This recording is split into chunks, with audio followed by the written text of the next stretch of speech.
Circle chapter से confusion होता है। टेंजेंट, रेडियस, थ्योरम सब एक साथ मिक्स हो जा रहा है। डोंट वरी, आज के बाद सर्कल्स आपका स्ट्रॉन्ग चैप्टर बनने वाला है। Hello champions, welcome back to the pi king, जहां मैथ्स होती है सिंपल, लॉजिकल और स्कोरिंग। इस वीडियो में हम करेंगे क्लास 10 सर्कल का कंप्लीट रिवीजन, सारे इंपॉर्टेंट कॉन्सेप्ट्स, थ्योरम, फॉर्मूलाज और बोर्ड एग्जाम ओरिएंटेड क्वेश्चंस के साथ। चाहे आप लास्ट मोमेंट रिवीजन कर रहे हो सर्कल का या एक ही वीडियो में क्रिस्टल क्लियर बनाना चाहते हो, ये वीडियो आपके लिए परफेक्ट है। तो पेन और नोटबुक रेडी रखो, फोकस ऑन रखो और चलो शुरू करते हैं circles with the pi king. तो एकदम शुरू से स्टार्ट करते हैं। सर्कल स्टार्ट कहाँ से होता है? एक पॉइंट हम ट्रीट कर रहे हैं, ये वाला पॉइंट है। मैं थोड़ा जूम इन कर देता हूँ ताकि ज्यादा बेटर से दिख पाए। देखो, ये जो पॉइंट है इसे हम लोग क्या बोलते हैं? इसे हम लोग बोलते हैं सेंटर। मतलब ये फिक्स पॉइंट है। ये जो लेंथ है इसे क्या बोलेंगे? हम रेडियस बोलेंगे। अब हमने क्या किया, इसको फिक्स करके इसको इस तरह से रोटेट कर दिया। या तो हम दो तरीके से रोटेट कर सकते हैं, या तो क्लॉकवाइज या तो एंटी क्लॉकवाइज। तो ये जो हमारा लाइन बन रहा है, कर्व लाइन, इसको अगर मैं पूरा कंप्लीट कर दूं तो ये मेरा क्या बन रहा है? सरकमफेरेंस बन रहा है। ठीक है, तो यहां से हमारे पास दो टर्म आए। पहला आया रेडियस, दूसरा आया हमारे पास सरकमफेरेंस। ठीक है, तो सरकमफेरेंस क्या होता है इस चैप्टर में उतना इंपॉर्टेंट नहीं है हमारे लिए। ठीक है, बट फिर भी हम देख लेते हैं सरकमफेरेंस क्या होता है। 2 पाई आर होता है। ठीक है, 2 पाई आर मतलब क्या? 2 इंटू आर करेंगे तो हमें क्या मिल जाता है? डायमीटर। यानी कि हम इसको क्या बोल सकते हैं? पाई डी भी बोल सकते हैं। ठीक, तो ये बेसिक नॉलेज हमें पता होना चाहिए कि रेडियस क्या होता है और ये जो लाइन है वो क्या है? हमारा सरकमफेरेंस है। ठीक, तो अब हम देखेंगे कि एक सर्कल है हमारे पास और एक लाइन है, तो ये कितने तरीके से टच कर सकता है। तो देखो, हमने एक लाइन लिया और एक सर्कल लिया, तो क्या यहाँ पे कोई टच कर रहा है? नहीं। तो इसका कोई रिलेशन नहीं होता है, मतलब यहाँ पे इंटरसेक्ट नहीं कर रहे हैं, तो ये सर्कल का कोई भी पार्ट नहीं बनेगा। अब क्या हुआ, एक पॉइंट पे ये लाइन जो है सर्कल को टच करके निकल गया। तो ये वाला जो पी क्यू लाइन है ना, ये मेरा अब क्या कहलाएगा? टेंजेंट कहलाएगा। ठीक है, अब देखो, जब अंदर से क्रॉस करता है ना तो दो तरीके का फिगर बनाता है। क्या हो, अगर ये यहीं पे एंड हो जाए, तो अगर ये एंड हो रहा है तो क्या इसे हम लाइन बोलेंगे या लाइन सेगमेंट बोलेंगे? तो इसे हम लाइन सेगमेंट बोलने वाले हैं। तो जब ये लाइन सेगमेंट हो जाता है ना तो इसे हम लोग बोलते हैं कॉर्ड। ठीक है, और जब ये लाइन बन जाएगा, मतलब यहां से ऐसे गया और क्रॉस करता हुआ निकल गया, तो ये एक लाइन है। जब ये लाइन है तो ये मेरा क्या कहलाता है? सेकंड कहलाता है। ठीक है, तो सेकंड का यूज नहीं होने वाला है इस चैप्टर में, तो इस चैप्टर में यूज किसका होगा? कॉर्ड का यूज होने वाला है बहुत अच्छे तरीके से, और टेंजेंट का यूज होने वाला है बहुत अच्छे तरीके से। तो हमने देख लिया कि टेंजेंट क्या होता है और कॉर्ड क्या होता है। ठीक है, तो याद रखना है, टेंजेंट जो होता है एक सर्कल को एक ही पॉइंट पे टच करेगा। तो अगर हमसे कोई पूछे कि एक पॉइंट से कितने टेंजेंट पास आउट होंगे, तो उसका आंसर क्या है? सिर्फ एक। ठीक है, और कोई पूछे कि एक सर्कल में कितने टेंजेंट्स होते हैं, तो उसका आंसर है इनफाइनाइट। तो क्लियर रखना है, एक पॉइंट से एक टेंजेंट पास करेगा, बट एक सर्कल के पास इनफाइनाइट टेंजेंट होते हैं। रीजन ये है कि एक सर्कल पे इनफाइनाइट पॉइंट्स होते हैं, तो हर पॉइंट से एक टेंजेंट पास करेगा, इसलिए आंसर क्या है हमारा? Infinite tangents. अब देखो, ये जो है P, तो ये जो लाइन हमारा वाई एक्स है, ये क्या है? हमारा टेंजेंट है। और ये जो OP है, ये OP क्या है? हमारा रेडियस है। ये O क्या है? हमारा सेंटर है। ठीक है, हमने ऐसे ही एक लाइन इसको ड्रॉ कर दिया है जो कि क्या कर रहा है? सेंटर से कहाँ तक है? टेंजेंट पे आके मीट कर रहा है। तो हमें याद रखना है कि ये जो पॉइंट P है इसे हम लोग बोलते हैं पॉइंट ऑफ कांटेक्ट। और यहाँ से एक इंपॉर्टेंट थ्योरम आता है। वो थ्योरम क्या है कि ये बोलता है अगर हम सेंटर से एक लाइन ड्रॉ करें या फिर एक हाइट ड्रॉ करें, तो वाई एक्स पे वो कैसा होगा? परपेंडिकुलर होगा। इसका मतलब ओपी जो है हमारा परपेंडिकुलर होगा किस पे? वाई एक्स पे। ठीक है, तो ये चीज हमें यहाँ पे याद रखना है कि टेंजेंट से जब हम, मतलब टेंजेंट पे कोई भी रेडियस को मीट करवाते हैं, तो वो कितना बनाता है एंगल? 90 डिग्री बनाता है। ठीक है, ओके, तो याद रखो, radius makes an angle of 90 degree with tangent, और कहाँ पे? At point of contact. ये आगे और भी अच्छे तरीके से यूज होगा, तो हमें अभी इतना समझ के रखना है। अब देखो, हमने क्या किया, एक आउटसाइड पॉइंट लिया। याद रखना कि टेंजेंट जब भी ड्रॉ होता है ना, तो वो एक्सटीरियर पॉइंट से ड्रॉ होता है। अगर हमारे पास एक सर्कल है, मान लो ये सर्कल है हमारे पास, तो क्या हम अंदर से कोई टेंजेंट ड्रॉ कर पाएंगे? नहीं, क्योंकि अंदर से टेंजेंट जब ड्रॉ अगर करने का ट्राई भी हम करेंगे, तो क्या होगा, ये सर्कल के दो पार्ट से पास हो जाएगा, और इसे हम क्या बोलते हैं? सेकेंड बोलते हैं, और ये कभी भी टेंजेंट हमारा नहीं बन सकता है। तो टेंजेंट ड्रॉ करने के लिए सर्कल हमारा होना चाहिए और एक पॉइंट बाहर होना चाहिए। तो इस पॉइंट से हम कितने टेंजेंट ड्रॉ कर सकते हैं? तो इस पॉइंट से हम लोग मैक्सिमम दो टेंजेंट ड्रॉ कर सकते हैं, और मिनिमम कितना ड्रॉ कर सकते हैं? एक ड्रॉ कर सकते हैं। ठीक है, या फिर ड्रॉ ही नहीं कर सकते हैं, याद रखना। ठीक, अगर ड्रॉ ही नहीं कर रहे हैं तो टेंजेंट ही नहीं हो रहा है। अगर ड्रॉ करना चाहेंगे तो एक टेंजेंट ड्रॉ होगा, और मैक्सिमम कितना होगा, दो टेंजेंट ड्रॉ होगा। तो अगर दो टेंजेंट ड्रॉ हो रहा है तो हमारा ऐसा फिगर बनेगा। तो इसमें क्या क्या चीज हमें देखना है, हमें पता है कि ये वाला जो एंगल बनने वाला है, ये एंगल कितना बन जाएगा हमारा, 90 डिग्री। क्योंकि अभी हमने जस्ट पीछे पढ़ा था कि ये हमारा क्या है, रेडियस है, ये क्या है हमारा, टेंजेंट है। और रेडियस और टेंजेंट जहां मिलते हैं पॉइंट ऑफ कांटेक्ट, वहां पे एंगल कितना बनता है, 90। तो सिमिलरली ये भी कितना हो जाएगा हमारा, 90 डिग्री हो जाएगा। तो अभी हम इस दो ट्राइंगल में अगर देखें, कौन कौन सा ट्राइंगल है हमारा, तो इन triangle P O Q and triangle P O R, इस दो ट्राइंगल में हमारे पास क्या क्या है। एक चीज देखोगे तो पीओ और ओपी क्या है हमारे, कॉमन है। ठीक है, फिर अगर हम देखें तो एंगल हमारा क्या है, यहाँ पे देखोगे तो angle P Q O equal to क्या है हमारे पास, एंगल पी आर ओ, और इसकी वैल्यू कितने गिवन है, 90 डिग्री गिवन है। अभी एक चीज देखोगे तो 90 के सामने क्या होता है, राइट एंगल ट्रायंगल में हाइपो होता है। तो इस पीओ को हम लोग क्या लिख सकते हैं, हाइपो पीओ, और इस ओपी को भी क्या लिख सकते हैं हम, हाइपो ओपी। तो हमारे पास एक एच मिल गया और एक आर मिल गया। अब एक साइड अगर हम देख ले तो वो भी हमारा आंसर हो जाएगा। तो ये देखो, अगर मैं ये देखूं तो ये रेडियस है, ये भी क्या है, रेडियस है। तो दोनों रेडियस है तो क्या होगी, इसकी लेंथ इक्वल होगी। तो यहाँ से हम क्या बोल सकते हैं, O Q equal to O R, और ये क्या है हमारे, रेडियाई हो जाएंगे। तो इस ट्राइंगल में देखें तो ये हमारा साइड हो गया। तो जो दोनों ट्राइंगल थे हमारे पी ओ क्यू और ट्राइंगल पी ओ आर, ये क्या हो जाएंगे, कॉन्ग्रुएंट हो जाएंगे। और रीजन क्या होगा इसका, आरएचएस होगा। जैसे ही ये ट्राइंगल कॉन्ग्रुएंट हो गए तो यहाँ से सीपीसीटी से हमारे पास कौन कौन से रिजल्ट आ रहे हैं वो हमारे लिए इंपॉर्टेंट है। तो पहला चीज जो यहाँ से आया कि पी क्यू इक्वल टू क्या आ गया, पी आर आ गया। और सीपीसीटी से, कैसे सीपीसीटी से हुआ, तो देखोगे तो इस वाले एंगल के सामने कौन सा साइड बन रहा है, पीक्यू बन रहा है, और इस वाले एंगल के सामने कौन सा साइड बन रहा है, ये बन रहा है। ठीक है, तो सीपीसीटी का मतलब भी क्या होता है, corresponding part of convent triangle. ठीक है, तो ये हमारा इक्वल हो गया।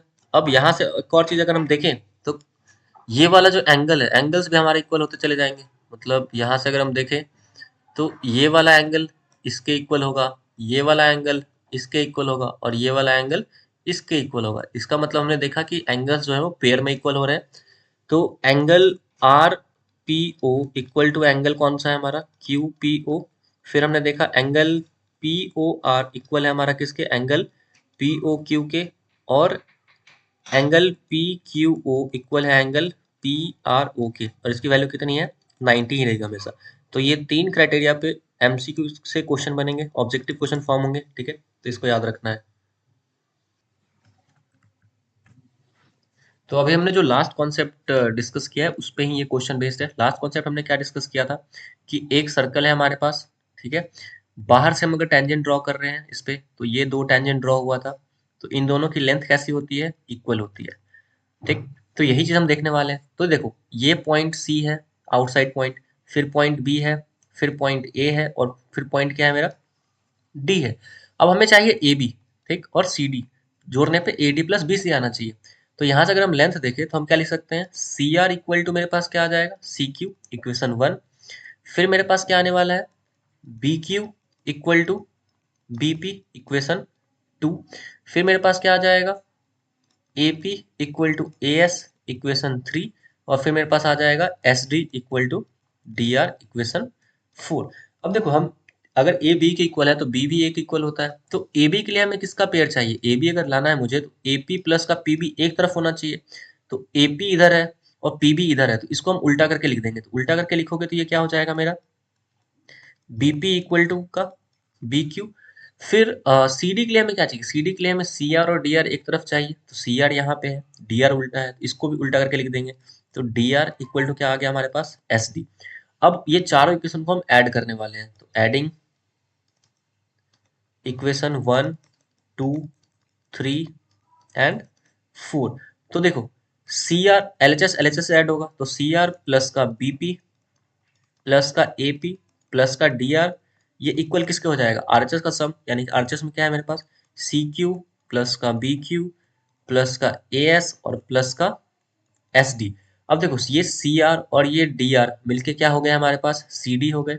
ठीक है, ये बी पी और ये ए पी मिलके क्या हो गया हमारे पास, ए बी हो गया। सिमिलरली यहाँ पे अगर तुम देखोगे तो सी क्यू और बी क्यू मिलके क्या हो गए मेरे पास, बी सी, और A S plus S D मिलके क्या हो गए, AD। हमें यही प्रूफ करना था और हमने इसको क्या कर दिया, प्रूफ कर दिया। तो इसमें कौन सा हमारा कॉन्सेप्ट लगा था, जो हमने जस्ट पढ़ा था कि अगर किसी भी एक्सटीरियर पॉइंट से दो टेंजेंट को ड्रॉ किया गया है तो उन दोनों की लेंथ कैसी होगी, इक्वल होगी। ये हमारे बोर्ड के लिए इंपॉर्टेंट है, पूछा जाता है और पूछा जा भी सकता है। मूव ऑन करते हैं नेक्स्ट क्वेश्चन पे। नेक्स्ट क्वेश्चन क्या बोल रहा है हमारे पास कि एक्स वाई और एक्स डैश वाई डैश जो है वो दो पैरेलल टेंजेंट है। टेंजेंट क्यों, क्योंकि ये सर्कल के एक पॉइंट से पास आउट हो रहे हैं। तो ये दो मेरा कैसा है, टेंजेंट है, पैरेलल टेंजेंट है। इसका सेंटर क्या है, वो है सर्कल का, तो ये रहा सेंटर। हमने एक एक्स्ट्रा लाइन ड्रॉ कर दिया है, बस इसको ड्रॉ किया है ताकि हमें फिगर दिख पाए। फिगर कैसा दिख पाए, तो इस पॉइंट ए को देखोगे तो ये अभी भी क्या है, दो टेंजेंट ड्रॉ हो रहे हैं। इस पॉइंट बी से देखोगे तो अभी भी क्या हो रहे हैं, दो टेंजेंट ड्रॉ हो रहे हैं, ठीक है। अब बोल रहा है another tangent A B with the point of contact of C जो भी है, intersecting xy at A, x dash y at B, prove that angle AOB equal to 90 degree. मुझे प्रूफ करना है कि AOB यानी कि ये जो एंगल है ये कितना बन रहा है हमारा, 90 डिग्री बन रहा है। इसको अगर प्रूफ करना है तो प्रूफ इसका आसान है, कैसे करने वाले हैं देखो। अगर हम यहाँ से देखें तो हमें पता है कि ये वाला एंगल और ये वाला एंगल कैसा होता है, इक्वल होता है। तो अगर ये पूरा एंगल ए था तो इसको हम क्या बोल सकते हैं, a/2। तो इधर भी क्या हो जाएगा हमारा, a/2।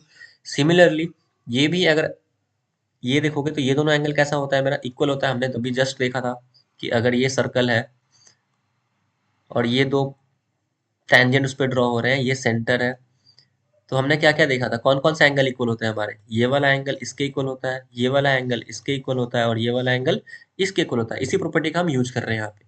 तो ये क्या हो जाएगा मेरे पास, b/2। तो ये भी क्या हो गया मेरे पास, b/2। और हमें पता है कि ये एंगल ए और एंगल बी मतलब ये पैरेलल लाइन है, और इधर के किसी भी दो एंगल को ऐड करें तो अगर ये पूरा ए है ये पूरा बी है तो ए प्लस बी की वैल्यू कितनी आती है, 180 डिग्री आती है, ठीक है। इसी का यूज करने वाले हम यहाँ पे। तो angle angle A plus B की वैल्यू कितनी है, 180 है, ठीक है। तो अभी देखोगे तो इसका अगर मैं हाफ कर दूं यानी कि a plus B by two अगर हम कर दें तो इधर पे कितना आ जाएगा, 90 degree. a plus B by two का मतलब क्या होता है, angle a/2 plus angle b/2 equal to कितना आ गया, 90 डिग्री आ गया। हमने ये रिजल्ट निकाल लिया है, ठीक। अब अगर हम देखें इन ट्राइंगल AOB, यहाँ पे देखो इन ट्राइंगल AOB सारे एंगल का सम कितना होगा, 180 होगा। इसका मतलब एंगल OAB प्लस का एंगल OBA प्लस का एंगल AOB इक्वल टू कितना आना चाहिए, 180 डिग्री। OAB की वैल्यू कितनी है, a/2। OBA की वैल्यू कितनी है, b/2। और ये क्या है मेरा एंगल AOB है, ठीक है। इक्वल टू कितना आ गया, 180 डिग्री। इसका मतलब एंगल AOB इक्वल टू क्या हो जाएगा, 180 डिग्री माइनस का angle a/2 plus angle b/2।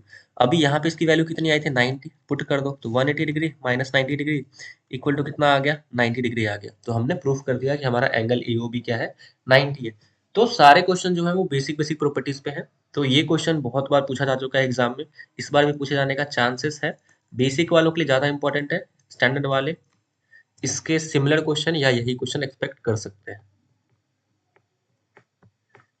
Next question क्या है कि prove that the angle between the two tangents drawn from an external point to a circle is supplementary to the angle subtended by the line segment joining the point of contact of the centre, ठीक है। मतलब ये question ऐसा है कि हमारे पास एक circle है,